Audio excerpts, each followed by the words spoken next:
গত ২৯ October BNP Jamaat হরতাল এবং তারপর থেকে অবরোধে আগুন, সন্ত্রাস, সহিংসতা ও ভাঙচুর করায় সিলেটে ১৭টি মামলা হয়েছে।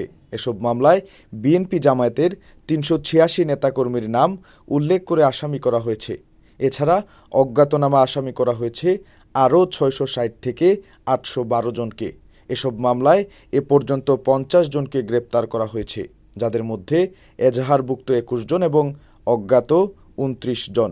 বিষয়টি নিশ্চিত করে সিলেট মহানগর পুলিশের উপকমিশনার আজবাহার আলী শেখ জানান, ২৮ অক্টোবর থেকে ১০ নভেম্বর পর্যন্ত নাশকতা ও সহিংসতার অভিযোগে এসব মামলা করা হয়। ১২ বছরের রিপ্লেসমেন্ট গ্যারান্টি নিয়ে তানভীর মেটালই প্রথম বাংলাদেশে। তানভীর মেটালের স্মার্ট পণ্য ব্যবহার করুন, স্মার্ট হন। এই সময়ে সহিংসতায় ১০ জন পুলিশ সদস্য আহত হয়েছেন। সিলেটে হরতাল ও অবরোধ চলাকালে সিলেট মহানগর এলাকায় ৩টি গাড়িতে অগ্নিসংযোগ ও ৭টি গাড়ি ভাঙচুর করা হয়। তিনি আরও জানান, গ্রেপ্তারকৃতদের আদালতের মাধ্যমে জেল হাজতে প্রেরণ করা হয়েছে। বাকিদের গ্রেপ্তারের চেষ্টা চলছে।